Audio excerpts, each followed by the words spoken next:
Ryan, you hired a head coach of the defense, as you call him, Jim Knowles. The early returns look good. I'm sure you're happy. Can you just get into that a little bit, please? It was a great start. I think that when we talked about this leading up to the game, that's the start we were looking for sure. And I think the combination of, again, the experience and then the scheme and everybody coming together.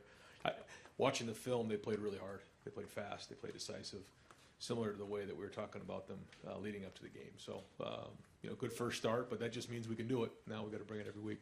He's got an interesting philosophy in the back seven where he doesn't, he believes the starters are the starters for a reason for the most part. Doesn't like to rotate a lot. Like Tommy played every play, I think. I think your corners played, starting corners played almost every play. Was that did you like that when you were meeting with him? Do you like that philosophy? Was that one of the reasons you wanted to bring him in? Well, I think this game was unique in that we only played 49 plays on defense. So certainly you want to establish roles, but I think you're going to see more depth play moving forward. Go third row left, Dan Hope, 11 Warriors. Ryan, you said yesterday on BTN about how Jackson, impacts everybody on the offense. How does he do that, and how do you guys have to account for that if he's not out there? Well, he's just such an impact player. He can, as you saw last year, he can turn a 5-yard completion into whatever. He's just so explosive, and because of that, when you have a playmaker like that on the perimeter, it just has such an impact on the entire game schematically across the board. So, that's just the impact he makes because he's such a great player. I know you're hoping to get him back this week, but do you have to balance in your mind of, okay, maybe we should rest him a couple weeks and make sure he's fully healthy before he comes back? Yeah, I leave it up to the doctors and the medical professionals, but yeah, we will not bring him back if there's any risk of him getting hurt further for the future. So we'll make sure he's 100% before we put him back in the game. Yeah.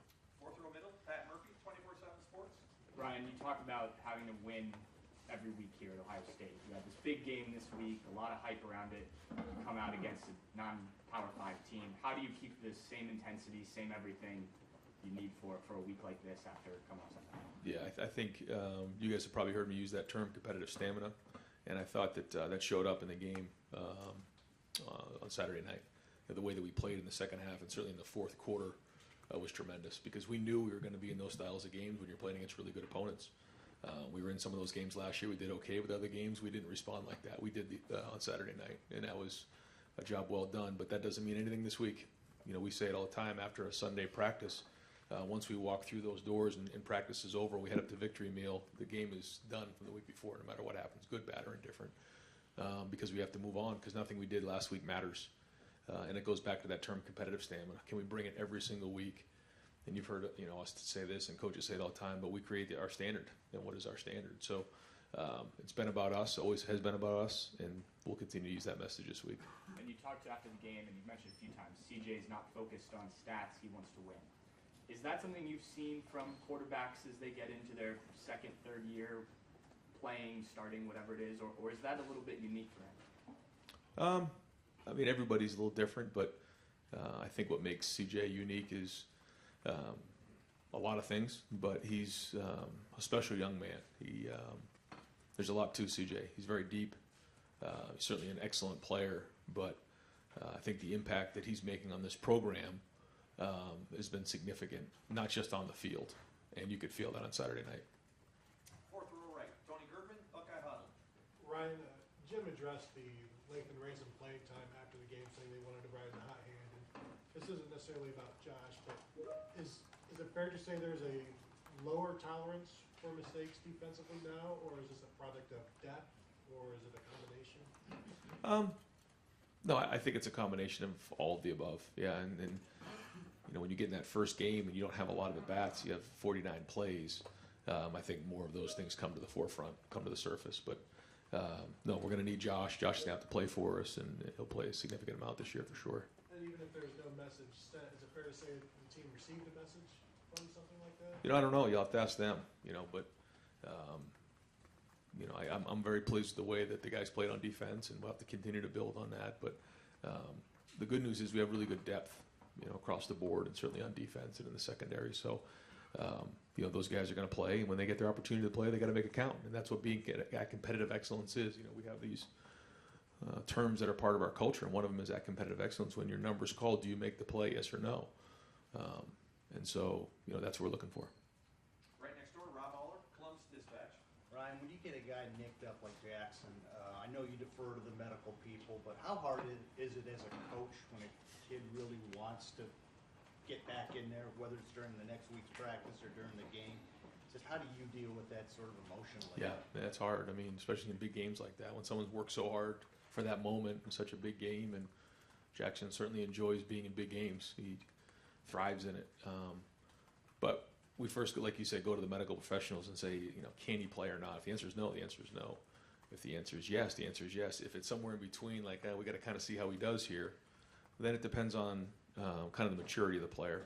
And with Jackson, we trust Jackson, so we wanted his feedback, and we tried to see if he'd get in there and play, and then just said, I'm just not going to be at my best here. I don't want to put the team at risk. And so we have a more experienced guy who's played. You can kind of trust him a little bit to give you some feedback if it's one of those things we're trying to figure out. But at the end of the day, it comes down to the doctors and the trainers.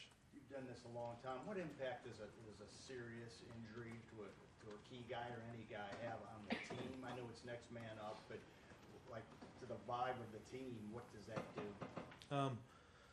Like you said, you have to kind of move on, and there's just different things that happen to you.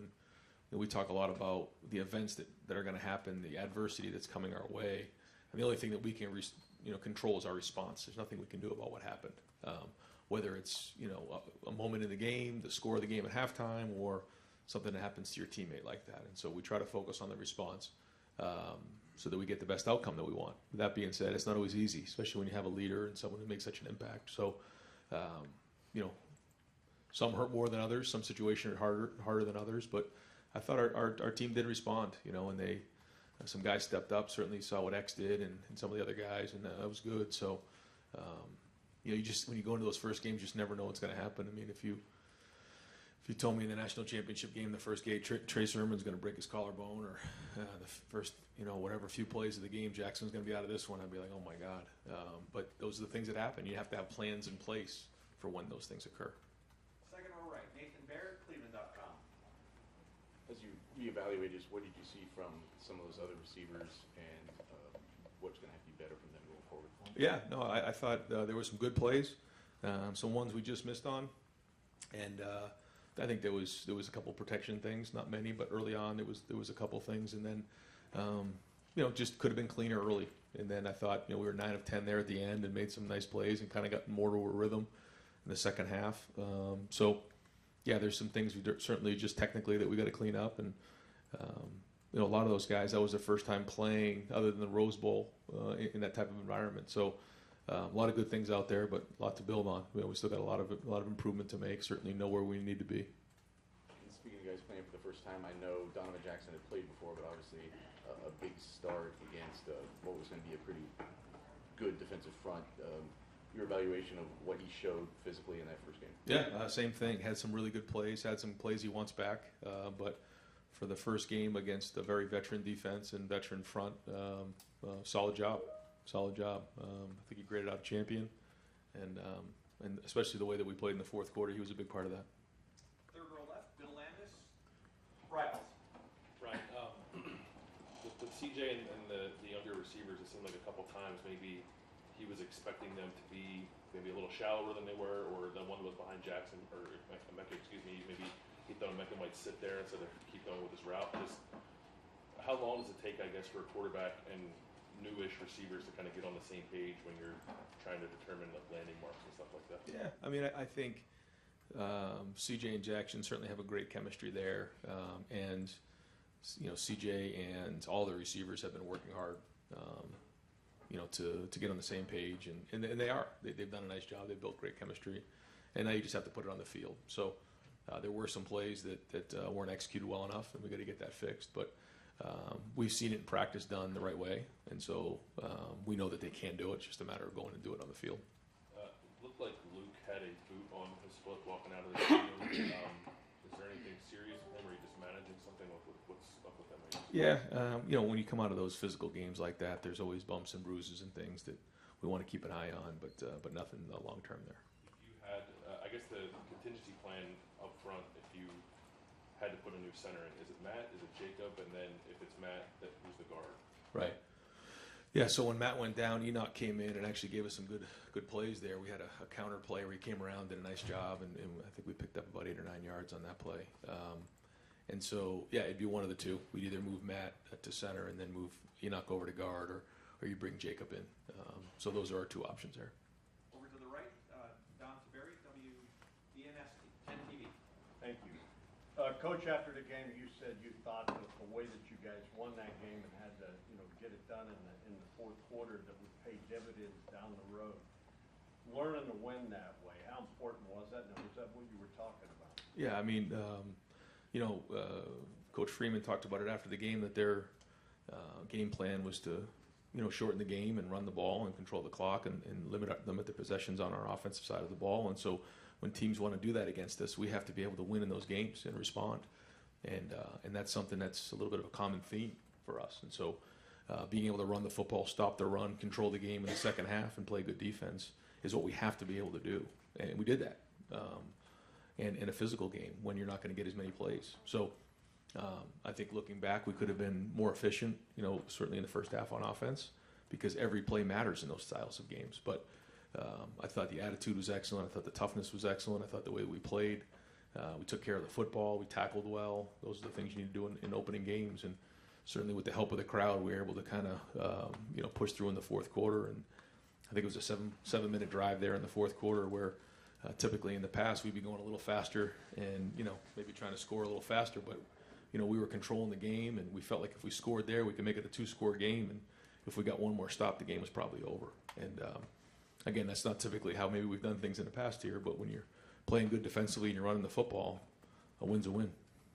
Do you subscribe to the theory you make the most improvement from game 1 to game 2? And if so, where do you want to see the biggest improvement this week? I think that's a little bit of coach speak, but I think that the reason why people talk about that is because when you are in the preseason, you make a lot of assumptions based on going against your defense or what guys are going to do. But then once you get on the field, you realize what's real.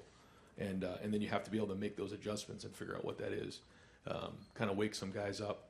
So we'll see. There's certainly a lot of things to improve on. The issues are always there, and we got to get those addressed. And that's the key. When whether it's week 2 or week 5 or week 7 or week 10, we have to be able to make those adjustments, figure out what those issues are, and get them addressed. And usually it's, like I say all the time, when there's issues, it's one of 3 things. It's either coaching, it's execution, or it's personnel. And so, or scheme. And once you identify what those are, you got to get them fixed. And then the test is on Saturday.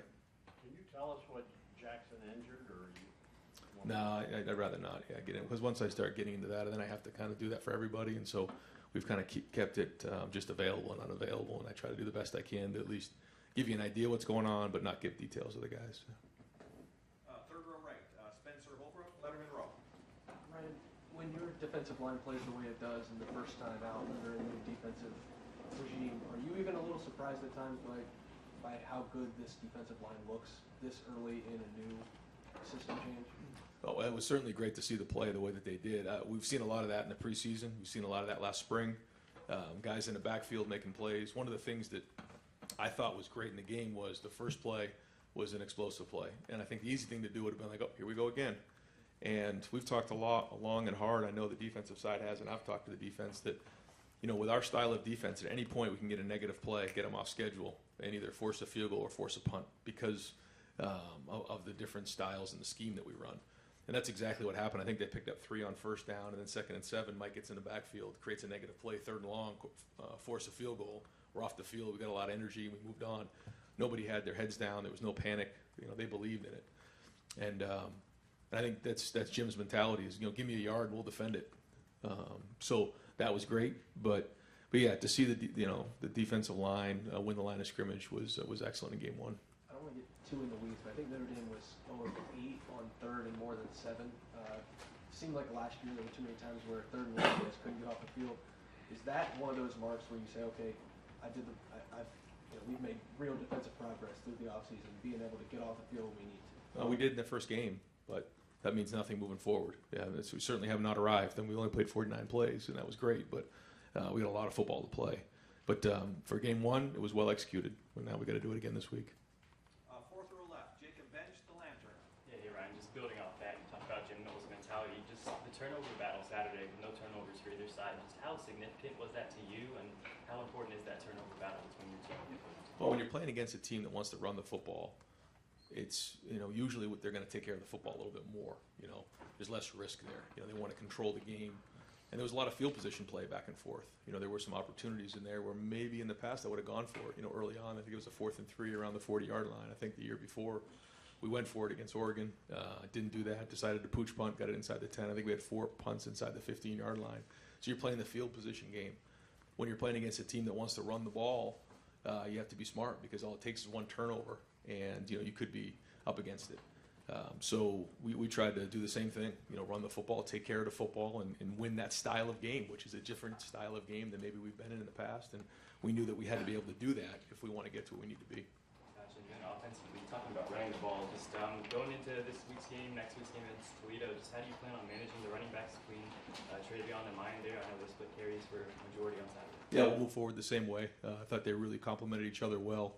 That they both really ran hard in the fourth quarter after looking at the film. I mean, I felt it when we were on the field, but after watching the film, boy, it was pretty impressive to watch those guys run that way. And they took care of the football, and that was a huge challenge for them. That's their number one job in this offense, is to take care of the football. Third row right, welcoming a new member of the Ohio State Beat, Cameron Teague, the Athletic. Hey, Ryan, you mentioned Mike Hall. I had a really good day against Notre Dame. Just what do you want to see from him when you look on the film? Kind of what do you want to see from him going forward to John Bill in that game? Well, I think anytime you come in an environment like that, you prove that you belong, and he certainly did. But now, what's the response to that?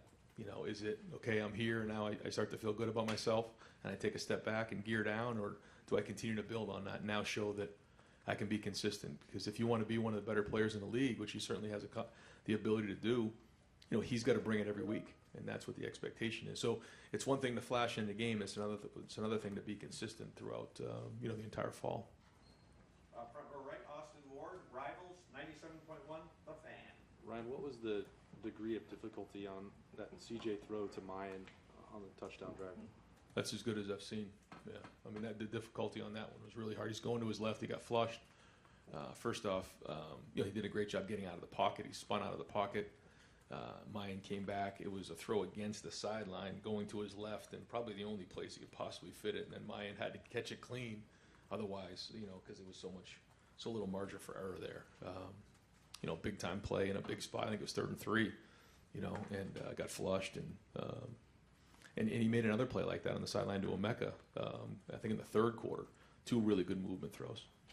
I was thinking about that a couple times. The spinning out, we saw Justin maybe do that way more, and Dwayne had some of that.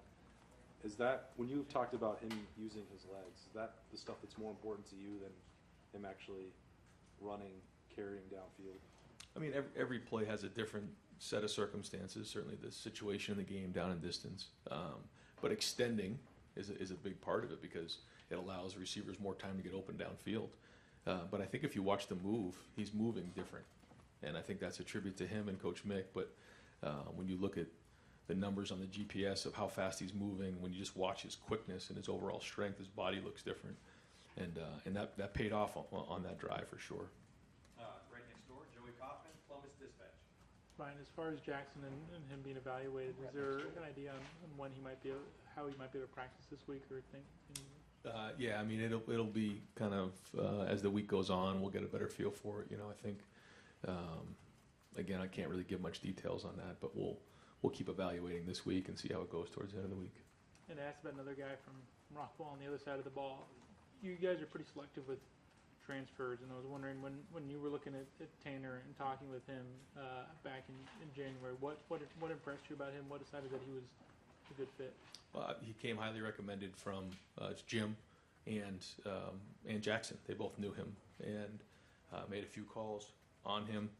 And when we went to the 3 safety system, we knew that we needed to bring in more nickels and safeties. And watching him play last year, he's a veteran, experienced guy, but he fit our culture just by the way he immediately stepped in. He really embraced our culture. He has been really helpful to the guys. He's kind of like a coach on the field. And like you said, there's not a lot of guys that fit our culture that way. He and Chip both stepped in this year and did a nice job, just assimilating to the program, and because it's not easy to do here. How would you assess the impact he's had this offseason in the opener, having a guy with the level of experience he has in this defense, and what kind of impact they have made?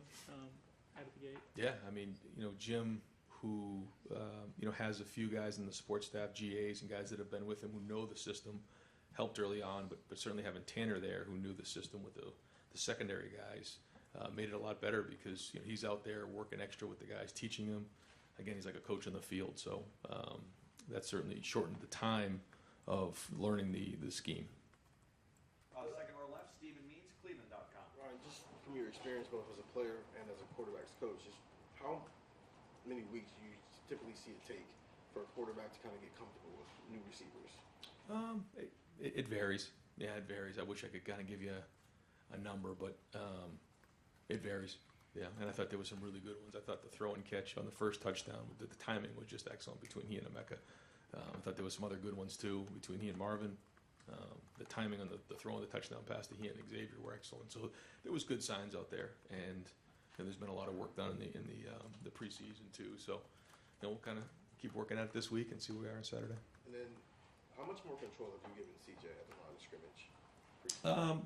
You try not to do too much. Just because someone can doesn't mean you should, because you want them to be clear and be thinking and just worry about executing the offense. And so we try to take as much off of his plate as possible. But he's very intelligent, so he can handle high levels of information and does a really good job in protection and the run game, changing plays when we need to do that. But just because he can doesn't mean we should.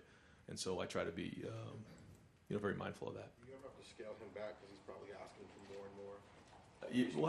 I mean, he and I talk about that a lot, and typically we'll put a lot in, and then every once in a while I say, this is maybe a little bit too much here, let me just kind of go play, and we kind of go back and forth on that, and by the time Saturday comes, we come to a pretty good idea of what the game plan is going to be and what he's comfortable with. But Left, Brendan Gulick, Buckeyes Now on Sports Illustrated. But it is good to have somebody who's older who can give you honest feedback in that area, though, too, yeah. Coach, I know Julian Fleming was listed as a game-time decision. How close was he to getting on the field? Yeah, he went through warm-ups, and he was close, and it tore his heart out not to be in this game. Had an unbelievable offseason, did a really good job this preseason. Tweaked something leading up to the game, and so we're hoping to have him back on Saturday. As it relates to Arkansas State, what are the unique challenges they present to you? Certainly a good coaching staff, good players who, they've added some new pieces. When you look at some of the guys who have joined their team, they come from very good programs, and so they have talent. Got off to a good start last week. So, and played some teams really tough last year. When you look at some of the teams that they played, they were in those games, even though maybe their record wasn't as good as they wanted to. And I know with that coaching staff, they're much improved this year. So, we got to do a really good job of getting ready for a noon kickoff, because that's a lot different than it was last week, and then playing up to our standard. I realize that the goal is to win every game, right? But are there specific things you're trying to accomplish this week? As you try to get into a good rhythm before you get into hard conference play? Well, I felt like last week was like a conference game, so we've been working towards that the whole preseason. I mean, we were tackling, we were doing all those stuff. Everything was in. Like, it wasn't like we had time to kind of move along with that. But I think this week it's more about addressing the things that we didn't do as well and continuing to build, trying to fix those things, build in other areas, and then I think we'll probably play more plays this week too. So you'll have an opportunity to just evaluate everybody a little bit more. Third row middle, Andy Anders, Buckeye Sports Bulletin. Yes, a lot's been talked about of how this defense sort of changes the picture for a quarterback after the snap. But when you're talking about the front and how they're moving different pieces around, an offensive play caller, what's difficult about that to scheme against, and sort of what they can do with the jack position and how the front changes? Well, identifying what's happening is probably the biggest challenge, is getting everybody on the same page. And when you're having a hard time communicating and identifying what's going on, it can create confusion. And I think that happens sometimes. And so I think at the end of the day, what happens with this style of defense and Jim's philosophy is they make you work every play, the quarterback and the offensive line. Over here far right, Clay Hall, WSYX. Given, Ryan, the hype of that game, the build-up, the months of this is going to be the greatest thing ever, and the stakes of the game, how big a hurdle was that you cleared? Huge, yeah, it was big. But so was every game around here. If you don't believe it, try losing it, But that being said, there was a lot of build-up, like you said. Leading up to the game, for sure. you know, a game being at 7:30 and just seeing everybody there, skull session, the walk, pregame, I mean, all of it. So, yeah, there's a lot. And so we try to be mindful of that with the players, and we try not to, you know, get them up, you know, too early in the day. You know, it's kind of had to be steady with them and talk to them about the build-up. And you have to be at your competitive excellence when the foot hits the ball, and that's mentally, physically, emotionally, spiritually. And you can't just, that's just not going to happen, especially when you go into the skull session, you're doing the walk, and you're, you know, on the bus coming over here to the Woody for a walkthrough, and you see all the people. It's easy to get yourself, you know, worked up for a game that doesn't kick off for another, you know, 10 hours or so. So it was a long day, but to see the way we played in the fourth quarter and to leave that game with a win was a job well done. And but that's behind us, and now we got to move on. And your post-game reaction, was that jubilation, joy, or relief? Relief. Relief. Relief. Yeah, it's relief. Far right deep, Andy King, WBNS 10 TV. Coach, when you look at, you talk so much about the scars on this team. Yeah. And how much do you think those scars helped you get the job done last Saturday? I don't think there's any question. Yeah, I don't think there's any question. But I think that's life. You experience things, you learn, and you don't always appreciate things until you've had some things taken away from you. And that's kind of what happened to this team last year. You know, happened to me, happened to a lot of the players on this team, the veteran guys, and you learn from it. And it can do one of three things. You either crumbles you get through it, or it makes you stronger. And you decide how that outcome is going to be. And the way that our guys went through this off season, I'm proud of that. And it's just a start, it's just one game, but it's a good start. When you looked at that sideline before the game, when you think of representing Ohio State, maybe you have some people that are interested in Ohio State. What's it like to see Buckeye Nation grow up like that? Oh, it was huge, yeah. And I think that there's a huge part of Buckeye Nation that likes the way we played. You know, just gritty, tough, physical. 100th year anniversary in the shoe, a little bit of a throwback game maybe. We tried it. We had a couple plays for the fullback, didn't quite get to them, but they were ready. We did get pretty big down in the red zone once, so I know Coach Tressel was looking for the power play. We didn't get that one in there, but no, it was great. And the atmosphere there was certainly electric and a lot of fun. So again, we still got 7 more at home this year, but good start. Front row middle, Bill Rabinowitz, Columbus Dispatch. Yeah, Ryan, you said, we all know that you pointed to Notre Dame. Everyone knew that was the first game. No offense to Arkansas State, but nobody was doing that for this one. You talked about competitive excellence and stamina. Right. How big a test is that this week? Because, look, this is not a marquee game. It's something that we've talked about in the preseason a lot, though, because we knew we'd be in situations where you have to bring it every week. And so now we'll draw upon that. I mean, there's not going to be one of the surprises that we haven't addressed and said, man, it doesn't matter. Every single week you got to bring it. Otherwise, you don't have a chance to be a champion. So we're just going to draw upon that and figure out where we're at. But I'm hoping that the maturity and leadership can lead the way this week. And what was maybe something overlooked Saturday that really pleased you? Obviously, the passing game took a while and didn't really click the way you wanted, but is there something that just stood out to you? I thought the locker room at halftime was excellent. I thought the sideline was excellent. I thought the way there was a clip after we threw the touchdown pass to Xavier in the end zone where all 5 linemen and Travion were absolutely going crazy. They were just so excited to score that touchdown. And then just the excitement on the sideline afterwards, and the way that our guys in the fourth quarter just had a look in their eye. And the way that in the 4-minute coming back out there, and they're not going to get the ball back. We're just going to find a way. And then see the Travion, the way he ran a guy over and then runs hard. Like they just weren't going to get denied. And that's something you can build on. Halftime, what happened at halftime? Just a lot of positivity in there. Just a lot of talking, a lot of guys communicating with each other. You know, just a lot of positive vibes, trying to figure out solving the problems. Where, you know, I've been in locker rooms before where there's just not a lot of talking going on, you know. But these guys, you know, there was energy in there. They were talking. They came out of the locker room with juice. And they just had a look in their eye that they weren't going to get denied. And again, that's what we were trying to build on this summer. Time for 2 more. Front row right, Tim May, Letterman Row. Thank you, Jerry. More fluid is the way I would describe watching CJ roll out of some of those situations and get to the edges, et cetera. Did he work on that in the offseason? Did you press that, or did just for a second-year starter, does it come a little bit more naturally? I mean, we certainly worked on his athleticism and tried to get him stronger and faster with Coach Mick, and he did that. I mean, he really attacked the weight room this year, and you just feel it. But no, I mean, we've been doing some throwing on the run, and we've been doing some different things with him, and certainly worked on scramble drills.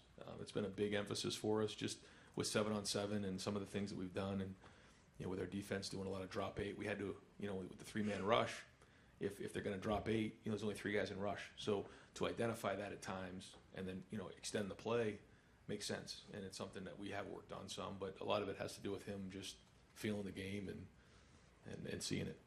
Yeah, I got about 50 questions. I'll ask 2 more quick. Okay.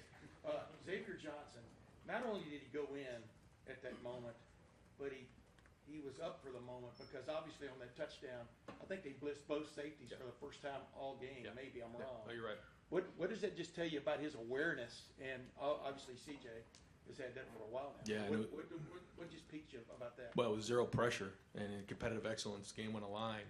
They, like you said, they brought both safeties in the A gaps from depth, and they both recognized it. Yeah. Xavier did a great job of setting up the safety. CJ drifted away from the pressure. You got bought a little bit of depth. Sometimes you kind of have to throw that off your back foot, and you try to give a little air out there. Very well executed in that moment, but yeah, no, that was well done.